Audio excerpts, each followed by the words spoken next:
సత్య అయితే అక్కడ పూజలో నా పేరు నాకు మార్చుకోవటం ఇష్టం లేదు. మీరేమైనా అనుకోండి కానీ, నా పేరుని మార్చుకోవడం మాత్రం నాకు అస్సలు ఇష్టం లేదని చెప్పేసి అయితే అందరి ముందు చెప్తూ ఉంటుంది. ఆ మాటలు విన్న ఇంట్లో ఉన్న వాళ్ళందరూ అయితే ఒక్కసారిగా నించొని "ఏంటి? ఏం మాట్లాడుతున్నావు నువ్వు?" అని చెప్పేసి అయితే అంటూ ఉంటారు. అవును, నాకు నా పేరు మార్చుకోవడం అయితే అస్సలు ఇష్టం లేదని చెప్పేసి అయితే అంటూ ఉంటుంది. ఆ మాటలకి అక్కడ ఉన్న క్రిష్ వాళ్ళ నాన్న అయితే "నీ ఇష్టాలు నీ పుట్టింటి వరకే. ఇక్కడ నీ ఇష్టాలు కుదరవు" అని చెప్పేసి అయితే గట్టిగా అంటూ ఉంటాడు. ఆ మాటలకి అక్కడ ఉన్న సత్య అయితే ఒక్కసారిగా షాక్ అయిపోయి అతని వైపు అలా చూస్తూ ఉండిపోతుంది. అవును, నీ ఇష్టాలు ఏవైనా ఉంటే నీ పుట్టింట్లోనే చూపించుకో. కానీ ఇక్కడ కాదు. ఇక్కడ అన్నీ నా ఇష్టాలే జరుగుతాయి. నేను చెప్పినట్టే ఇక్కడ ఈ ఇంట్లో ఈ మహాదేవయ్య చెప్పిన మాటలే జరుగుతాయి అని చెప్పేసి అయితే అంటూ ఉంటాడు. ఆ మాటలు విన్న సత్య అయితే ఒక్కసారిగా షాక్ అయిపోతుంది. ఏంటి ఇతను ఇలా మాట్లాడుతున్నారు అని చెప్పేసి అయితే అనుకుంటూ ఉంటుంది. ఇంతలో అక్కడ ఉన్న సత్య మాత్రం లేదు, మీరు ఎంత చెప్పినా సరే నా పేరుని నేను మార్చుకోవడం నాకు ఇష్టం లేదని చెప్పేసి అయితే అంటూ ఉంటుంది.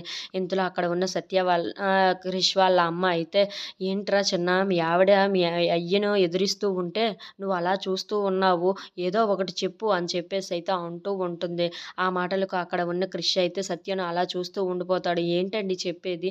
నాకు నా పేరు మార్చుకోవడం ఇష్టం లేదు. మా అమ్మా నాన్నలు పెట్టిన పేరుని మీరు మార్చేస్తానంటే ఎలా అవుతుందని చెప్పేసి అయితే అంటూ ఉంటుంది. ఇంతలో అక్కడ ఉన్న వాళ్ళ అమ్మ మాత్రం ఏంటో చూడరా అని చెప్పేసి అయితే క్రిష్‌కి చెప్తూ ఉంటుంది. If you like this video please subscribe.